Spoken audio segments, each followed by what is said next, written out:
And Philippines, hello with the S. And hello world, this is Miss Risha from ICAC Kuwait. And ngayon, meron kaming good news na ibabalita sa inyo. Kasi si Ma'am, ayan, si Ma'am Juna po, isa siya sa mga students namin dito sa Caregiver Practical Training Course. And tapos ka na Ma'am, di ba? Kaka-receive mo lang ng certificate mo.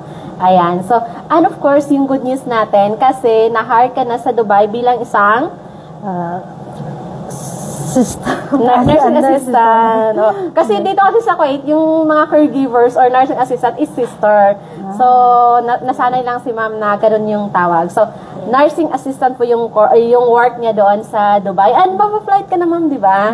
November 4. November 4 yung flight mo. Paano ka, or sino yung tumulong sa'yo ma'am na para yun makapag-transfer ka ng Dubai? May kaibigan ko at saka yung amo ko. Yung amo mo, tsaka yung kaibigan mo, sila yung naggawa ng way para makalipat ka ng Dubai at makapagtrabaho doon. Diba? Congratulations! Salamat. Yan. So, yan. Si Ma'am Juna, patunay yan na, yun, after nyo makapagtapos dito sa ICAC, sa Caregiver Practical Training Course, and kayo ay decidido talaga na ma-change yung takbo ng buhay ninyo, magkaroon ng bagong opportunity. So, walang imposible. So, tingnan mo si Ma'am, kakatapos niya lang, kaka-receive niya lang talaga ng certificate niya ngayon.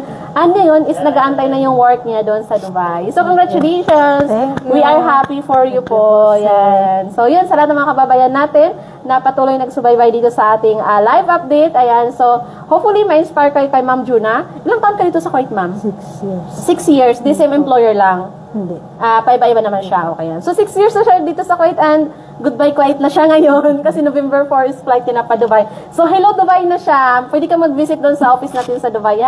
Kasi meron tayong office sa Dubai. Yes. Level na naman ako na din. Ayan. So, thank you so much everyone. Message po kayo sa aming WhatsApp number +965-9930-2850 para malaman yung mga courses offered namin dito sa ICAC. Thank you!